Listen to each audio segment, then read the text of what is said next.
gratidão por ter tido a chance novamente de poder ver os meus pais, de poder ver a minha filha novamente. Ter a tranquilidade de acionar a assistência 24 horas do meu seguro HDI pelo WhatsApp é tudo para mim. Assim como nós mães, a HDI Seguros sempre pensa no melhor para ajudar, facilitar e proteger o nosso dia a dia. Hoje no Amar, a gente vai contar a história de superação do Renato, que ficou tetraplégico após um acidente de moto enquanto ele trabalhava na Indonésia. Ele vai contar pra gente essa trajetória emocionante. Renato, tudo bem? Obrigada por ter vindo até aqui hoje. Imagina, o prazer é meu. Você é pai de uma menina linda, a Fernanda. Você era educador físico aqui no Brasil quando você se mudou para a Indonésia a trabalho.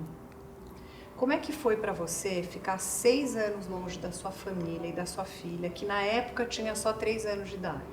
Eu conceituo em 3 grandes pontos esse movimento grande que eu fiz na minha vida. Na verdade, não foi nada fácil me mudar para um país muito longe, com uma cultura completamente diferente da nossa, mas o primeiro ponto deles foi o lado profissional. Eu pude ter uma ascensão profissional e chegar num nível profissional que eu jamais teria chegado se eu tivesse ficado no Brasil. O segundo ponto foi o lado financeiro. Eu pude proporcionar para minha filha, principalmente, e para minha família, algumas condições melhores. Plano de saúde, melhor escola, escola de inglês e tudo mais, né? Eu venho de uma origem não tão privilegiada assim, tá? De qualquer forma que isso seja. E o terceiro ponto que eu destaco bastante foi tudo o que eu conheci, o que eu comi, o que eu vivi, os lugares e as oportunidades que eu pude aproveitar. Você sempre foi muito ativo e tinha muitos sonhos. Só que tudo isso mudou depois de um acidente de moto na Indonésia.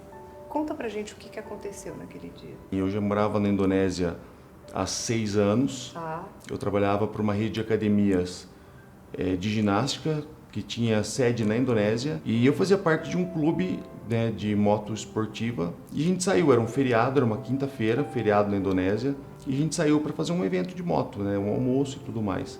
Só que choveu bastante. E aí depois depois do almoço que a chuva deu uma melhorada, a gente resolveu voltar para casa, porque moto esporte com chuva não combina muito, né? Não. E eu me lembro até aí, né? Eu me lembro até uns 10 segundos antes do acidente e depois do domingo pra frente. O acidente foi numa quinta-feira. Tá. Olha que fantástico, né? E isso que eu sei foi que o pessoal contou, Tá. que o pessoal que estava com a gente lá. Então, em cerca de umas 30 motos. E você estava sozinho na sua moto? Sozinho, De capacete? todo mundo sozinho, sim, capacete, Tá. jaqueta, todas as proteções e tudo mais. Então, na praça rotatória, um motorista de um caminhãozinho de entrega, um caminhãozinho baú de entrega, achou que já haviam passado todas as motos e entrou na rotatória. Só que não, ainda tinha atrás de mim mais 2 motos, eu e mais 2 motos. Então, o para-choque traseiro dele travou a roda da frente da minha moto e bloqueou e me jogou de frente, né, pro chão. Foi onde eu quebrei o pescoço, né? Fraturei vértebra cervical 3 Então foi e como 4. se você tivesse entrado atrás. Não, foi meio de lado, então ele travou a roda da frente da moto, o para-choque do caminhão traseiro entrou na roda dianteira e travou a roda. Então foi como se fosse uma catapulta, né? Me jogou para frente e, enfim, e foi esse o acidente, um tombo bobo, né? E eu já levei muitos outros tombos de bicicleta muito piores do que esse. Nesse momento do acidente você foi projetado para fora da moto. Pra frente, foi bem Pra devagar, frente. foi numa praça rotatória, a gente estava passando a menos de, sei lá, 10 por hora. Foi realmente um tombo bobo, né? Você foi levado a 2 hospitais que não tinham capacidade de receber um quadro como o teu. No terceiro hospital você finalmente foi internado. O que você achava até então que tinha acontecido com você? Então, eu não me lembro dessa Tá. fase mais, né? Você estava apagado. Não, eu estava de uma certa forma consciente. Eu disse pro pessoal onde estavam os documentos e tudo mais, meu nome, para poder, né, fazer Tinham amigos, né? Você falou que tinha 2 motos atrás de você. Não, mas aí voltou todo mundo, né? Eram mais ou menos umas 30 pessoas. Mas o problema é que a situação hospitalar da medicina da Indonésia não é muito preparada para poder suportar esse tipo de acidente, eu diria.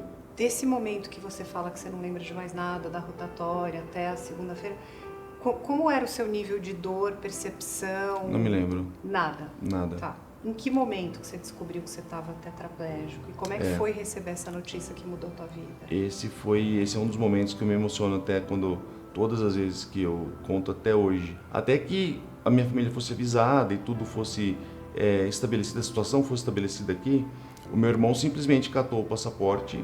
Eu tenho um irmão que é 1 ano e meio mais novo que eu, chama Guilherme, e ele catou o passaporte e não levou nem mala para não precisar fazer check-in de mala e nada. Chegou lá para usar as minhas roupas, né? E foi para me ajudar. E aí ele chegou lá no domingo à tarde. E desse momento, onde quando eu abri o olho, e ele estava com a cabeça assim, bem próxima da minha, e aí ele começou a me contar, e eu estava entubado, não tinha aberto a tráqueo ainda pelo pescoço, e eu estava entubado. E aí ele começou a conversar comigo, e eu comecei a realizar tudo. Eu pensei, poxa, mas o que você está fazendo aqui? E ele me contando, você saiu para dar uma volta de moto. E eu falei, poxa, é verdade, cadê minha moto, né? Mas você não estava aqui, né? E ele me contando, falou assim, olha, você sofreu um acidente, e o acidente foi na quinta-feira, hoje é domingo. E aí eu pedi para ele, falei assim, Gui, tira esse tubo da minha boca, porque está me machucando, né? O tubo para me ajudar a respirar. E aí ele falou assim, olha, eu não posso tirar o tubo da sua boca, porque está te ajudando a respirar, você precisa disso. E o primeiro tubo, de tanta força, você mordeu o tubo. Então precisaram tirar, entubar de novo, e é um processo muito delicado, você não pode tirar esse tubo. Aí eu falei para ele assim, bom, tudo bem, já entendi, tá? Mas me desamarra então, porque é difícil de contar isso, porque eu preciso me mexer, tá? Eu tô incomodado e tô precisando me acomodar melhor. Pode me desamarrar que eu não vou tirar o tubo. Eu achava que eu estava amarrado para não tirar o tubo da boca. Foi aí que ele estava com uma mão na minha testa, pôs a outra mão no meu peito e falou assim, você não está amarrado, cara. Você sofreu um acidente, teve uma lesão medular, fraturou o pescoço e isso afetou a tua medula e você está num quadro temporário, não, a gente não sabe ainda, mas de tetraplegia. Passa um filme muito rápido que passou na minha cabeça e foi assim o final de tudo que eu tinha construído profissionalmente, né, da minha carreira toda, que eu larguei muita coisa para trás para chegar onde eu tinha chegado. Eu sempre gostei muito de andar de bicicleta também, fui atleta profissional de bicicleta de mountain bike lá, então eu jamais poderia andar de bicicleta de novo, eu jamais poderia fazer o que eu mais gostava, né, além de trabalhar como personal trainer e ginástica de academia também, por toda a Ásia. Após 14 dias de internação, seu irmão foi chamado por um dos médicos e recebeu a notícia de que a Indonésia não tinha condições de acomodar um caso como o seu e que se talvez você continuasse ali, talvez você não sobrevivesse. O que foi decidido a partir desse momento? Pois é. Eu tive algumas paradas cardíacas, né, além das respiratórias, porque não tenho músculo abdominal para me ajudar a respirar, né? Tava só a máquina naquela época, nem o meu diafragma estava fortalecido o suficiente para fazer isso sozinho. E depois da mais grave delas, que durou quase 6 minutos parado, o médico chamou meu irmão e do meu lado ainda, né? Eu ouvi essa conversa e disse a ele, falou assim, olha, o seu irmão provavelmente vai a óbito aqui, né? Não com toda certeza, mas provavelmente, porque a gente não tem condição, a lesão dele é muito alta. Foi aí que meu irmão tirou mais um coelho da cartola lá e teve que tomar várias decisões, né, muito importantes. E aí conseguiu, com a ajuda dos meus amigos e todo mundo lá, me levar para Singapura, que fica 1h30, quase 2 horas de voo da Indonésia. Mas arrumou um avião UTI. Arrumou um avião UTI, isso. Aí quando eu cheguei em Singapura, daí já era outra realidade, né? Já tinha um isolamento específico, numa UTI de vidro total, onde eu ficava, enfim, aí foi um tempo maior. Você e sua família ficaram preocupados com os custos hospitalares, né? E o ideal seria que você fosse enviado de volta para o Brasil. Conta pra gente o que aconteceu do momento que você foi transferido para Singapura até sua volta ao Brasil. A minha mãe começou a fazer uma campanha aqui no Brasil para tentar viabilizar, levantar dinheiro mesmo, né, para tentar viabilizar essa remoção. E a gente começou, eu tenho um primo que é médico, foi um dos médicos que foi lá me buscar, e ele começou a estudar sobre isso e pesquisar sobre isso, e não havia registro mundial nenhum de uma remoção desse porte. E não existe até hoje num transporte feito dessa distância na debilidade que eu estava, com o comprometimento que eu estava clínico. né? Até o dia da minha remoção, eu já tinha perdido 32 quilos. Eu estava com uma febre que não passava por nada, eu estava cheio de infecção e ligado no respirador mecânico. Então eu teria que vir ainda ligado na máquina o tempo todo. E já era meio que impossível que eu aguentasse uma viagem dessa, né? Foram 34 horas amarrados numa maca, preso em cima do encosto de cabeça, embaixo do bagageiro de cabine do avião comercial, né? Avião de carreira que eles chamam. Então aí eu consegui, por uma das companhias lá, o meu irmão conseguiu que uma autorização para que montasse lá uma UTI dentro do avião. Mas você veio sozinho ou com outros passageiros? Não, com outros passageiros. Isolaram uma área para você? Isolar. Por sorte o voo não estava cheio, então colocaram os passageiros mais para frente. E aí a gente usou, acho que foram 17 ou 19 assentos para poder posicionar todo mundo e organizar tudo. Você teve medo de não sobreviver às 34 horas de voo em estado de saúde tão crítico? Não, eu acho que medo não, porque era a chance que eu tinha. E eu sempre falei, né, que desistir nunca foi uma opção na minha vida, isso sempre, né? E se a gente tinha que fosse lá 1% de chance, eu sempre disse que quando a gente tem 1% de chance, a gente tem que pôr 100% de esforço e vamos fazer acontecer. Você foi recebido aqui no Brasil pela sua família e, claro, pela tua filha. Sim. Como é que foi revê-los depois de tanto tempo numa situação tão delicada? Foi o maior presente disso tudo, eu acho. Eu costumo dizer que um dos pontos que eu me apego muito, né, para fazer esse trabalho que eu faço hoje é gratidão por ter tido a chance novamente de poder ver os meus pais, de poder ver a minha filha novamente. Apenas 2,8% dos lesados medulares dessa gravidade sobrevivem com o intelecto preservado. Então, olha só, Nossa, que dado interessante. eu não tive só chance de chegar vivo ao Brasil. Você manteve Depois, eu tive a chance e a oportunidade de poder reconhecer os meus pais, de reconhecer a minha filha. Então, não foi só de poder ver os meus pais e ver a minha filha. Eu podia estar vegetando, como tem muitos casos por aí.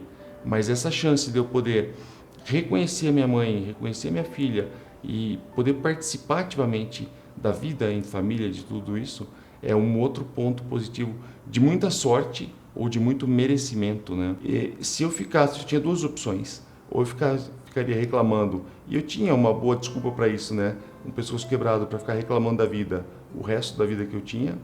Ou eu tinha que levantar e fazer alguma coisa. Primeiro, para dar o exemplo para minha filha, como eu sempre disse. Agir, né? Exatamente, para mostrar que quem quer vai lá e faz, que é o que eu acredito.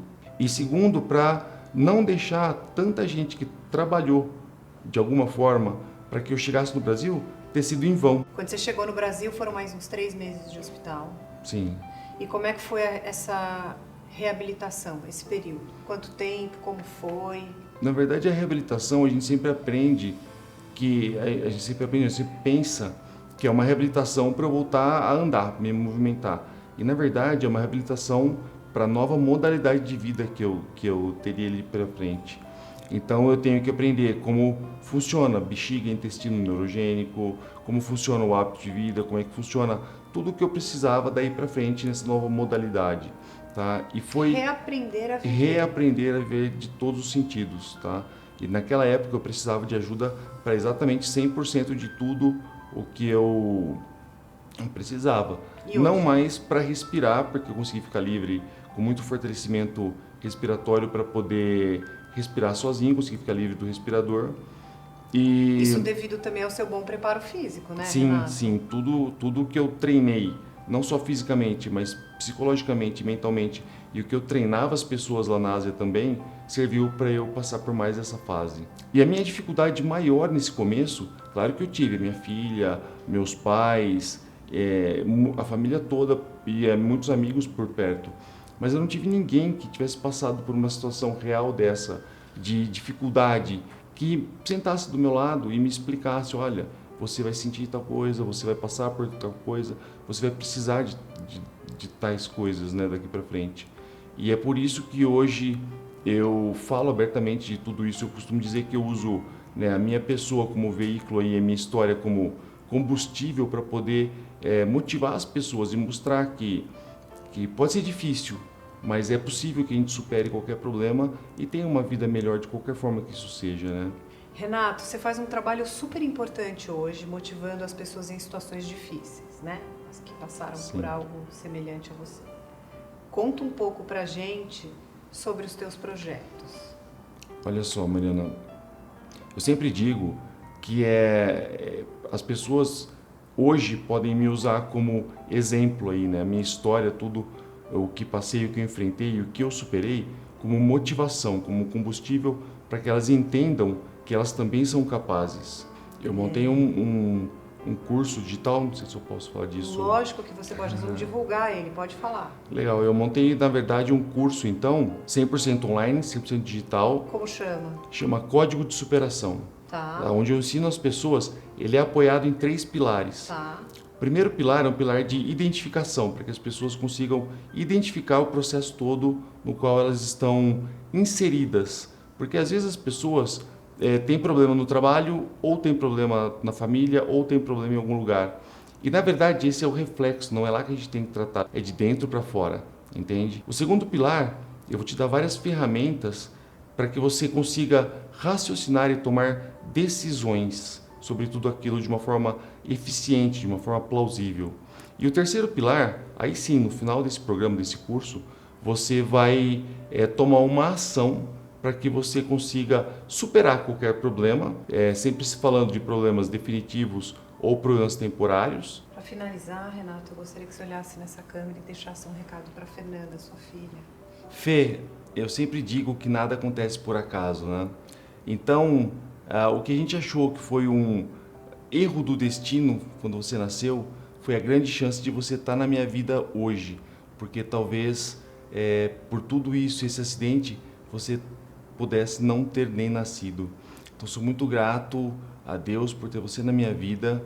E um dos pilares que me motiva muito a fazer tudo o que eu faço é exatamente para te mostrar que tudo isso, o que eu tento construir na tua imaginação, na tua cabeça, é possível.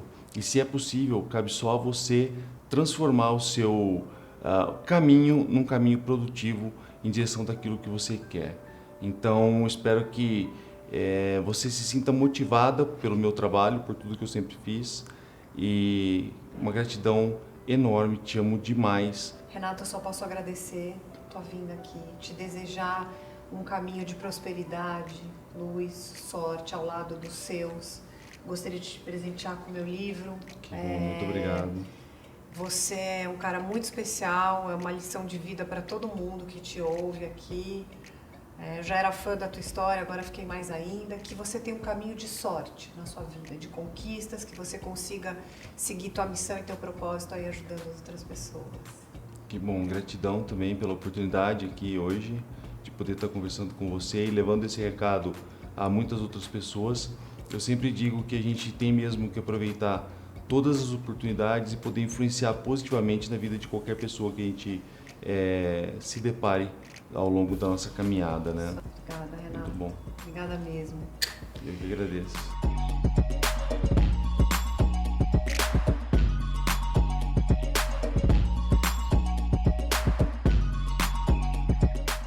Se você tem uma história para compartilhar, escreve pra gente no amarmaternidade@gmail.com. Nós estamos em todas as redes sociais e a gente faz esse programa com amor para vocês. Ficou muito fácil se inscrever no canal. Você faz um login, vai inscrever-se, tá inscrito.